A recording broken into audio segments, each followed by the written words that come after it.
Tapi pada dasarnya itu adalah rangkuman dari Prabowo bersama-sama membangun ekonomi dengan dunia swasta. Dari 3 trilogi tadi yang sudah dijalankan untuk saat ini yang mana aja Pak? Satu dua yang itu stabilitas dan pemerataan. Jadi itu penting karena tanpa stabilitas dan pemerataan pertumbuhan ekonomi yang tinggi bisa diciptakan. Nah, tinggal satu langkah lagi. Anggarannya kurang lebih sekitar lagi dihitung. Tapi mulai di 2025 di perubahan anggaran dan 2026 sudah dimasukkan anggarannya. Dari Dan APBN, Pak? APBN. Karena itu kan untuk pelayanan masyarakat. Karena apa? Tadi kami melapor kepada Bapak Presiden, ini urusan rakyat kecil di bawah ini nggak bisa kita menghitung secara ekonomi. Jadi dibutuhkan kehadiran negara.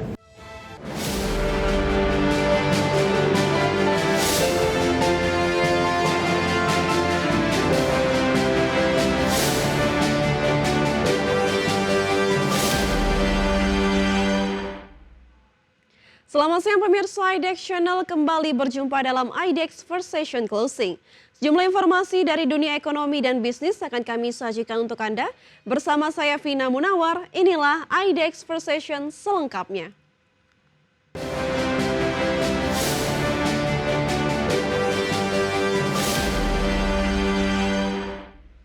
Kita ke informasi pertama pemirsa. Perekonomian Indonesia diyakini mampu bertahan dari berbagai krisis global berkat penerapan kearifan lokal yang dikenal dengan konsep Sumitronomics. Ketua Dewan Komisioner Lembaga Penjamin Simpanan Purbaya Yudi Sadewa menegaskan pemerintah saat ini mampu membawa pertumbuhan ekonomi yang lebih tinggi dengan 3 konsep yang menyelaraskan pertumbuhan ekonomi yang lebih seimbang. Konsep Sumitronomik yang menekankan pada 3 pilar pembangunan, yakni pertumbuhan ekonomi tinggi, pemerataan manfaat, serta stabilitas nasional yang dinamis diyakini mampu menjadi fondasi untuk mewujudkan pertumbuhan ekonomi yang berkesinambungan.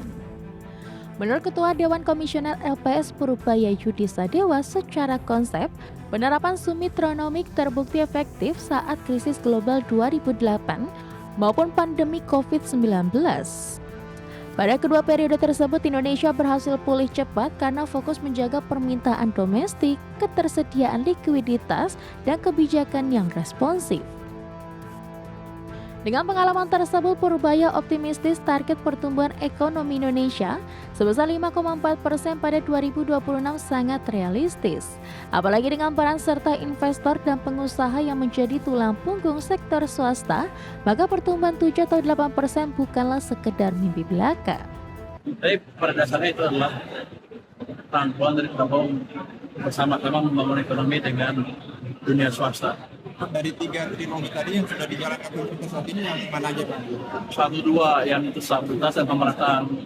Jadi itu penting karena tanpa stabilitas dan pemerataan pertumbuhan ekonomi yang tinggi bisa diciptakan. Nah, tinggal satu langkah lagi. Purbaya menekankan pentingnya mengoptimalkan kekuatan ekonomi daerah khususnya dari sektor pasar, pertanian, UMKM, perkebunan, dan pariwisata. Sektor padat karya tersebut diyakini mampu menyerap tenaga kerja sekaligus memperkuat fondasi ekonomi nasional. Tim Liputan, IDEX Channel. Pemerintah menargetkan pembangunan jaringan listrik di 5.700 desa dan 4.400 dusun yang hingga kini belum teraliri listrik. Pemerintah menargetkan program jaringan listrik ini akan tercapai pada 2029 hingga 2030. Pemerintah menargetkan pembangunan jaringan listrik di 5.700 desa dan 4.400 dusun yang hingga kini belum teraliri listrik. Program elektrifikasi desa ini merupakan upaya pemerintah untuk memperluas akses energi ke seluruh pelosok Indonesia. Program ini juga menjadi bagian dari agenda pemerintah untuk memperkuat pertumbuhan ekonomi 2026, sekaligus memastikan keadilan energi hingga ke daerah terpencil. Menteri SDM Bahlil Lahadalia memastikan pendanaan program ini akan bersumber dari APBN, mengingat sifatnya merupakan pelayanan publik. Anggarannya kurang lebih sekitar lagi dihitung. Tapi mulai di 2025 di perubahan anggaran dan 2026 sudah dimasukkan anggarannya. Dari Dan APBN, Pak. APBN. Karena itu kan untuk pelayanan masyarakat. Karena apa? Tadi kami melapor kepada Bapak Presiden, ini urusan rakyat kecil di bawah ini nggak bisa kita menghitung secara ekonomi. Jadi dibutuhkan kehadiran negara.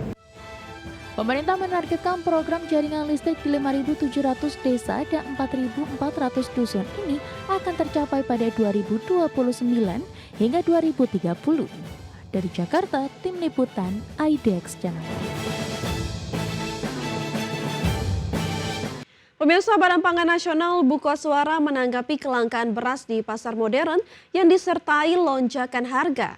Bappenas memastikan stok beras secara nasional masih dalam kondisi aman, sehingga masyarakat tidak perlu panik. Harga beras yang masih tinggi hingga saat ini terus menjadi sorotan banyak pihak. Badan Pangan Nasional mengklaim bahwa stok produksi beras di tahun ini diperkirakan masih cukup untuk menjaga pasokan dalam negeri. Deputi Bidang Ketersediaan dan Stabilitas Pangan Bappenas I Gusti Ketut Astawa menjelaskan bahwa produksi beras konsumsi sepanjang tahun bisa mencapai 41 juta ton. Dengan angka tersebut maka stok beras nasional tahun ini diklaim aman. Namun dengan fenomena harga beras yang selalu tinggi, Bappenas menilai terjadi penyimpanan stok di tingkat petani yang mengakibatkan stok tak sepenuhnya beredar di rantai distribusi. Yang dilanggar adalah antara janji di kemasan tidak sesuai dengan isi, itu yang dilanggar, bukan masalah harganya.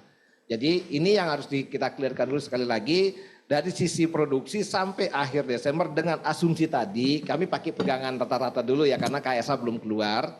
Jelas itu dengan carryover stok 8 juta dikurangin ada yang ada di Bulog, relatif masih tinggi bro. Artinya kita harus mencari, memang kita juga punya pola penyimpanan yang dilakukan oleh petani kita. Ketut memastikan pihaknya akan terus mendorong pasokan dan distribusi beras tetap terjaga. Bappenas tetap menjaga komunikasi dengan lembaga terkait demi memastikan harga beras tetap dapat terjangkau di masyarakat. Dari Jakarta, Raharjo Patmo, IDX Channel. Anggota Ombudsman RI YK Hendra Fatika menyatakan bahwa pihaknya sudah sejak lama meminta aturan harga eceran tertinggi beras premium dicabut.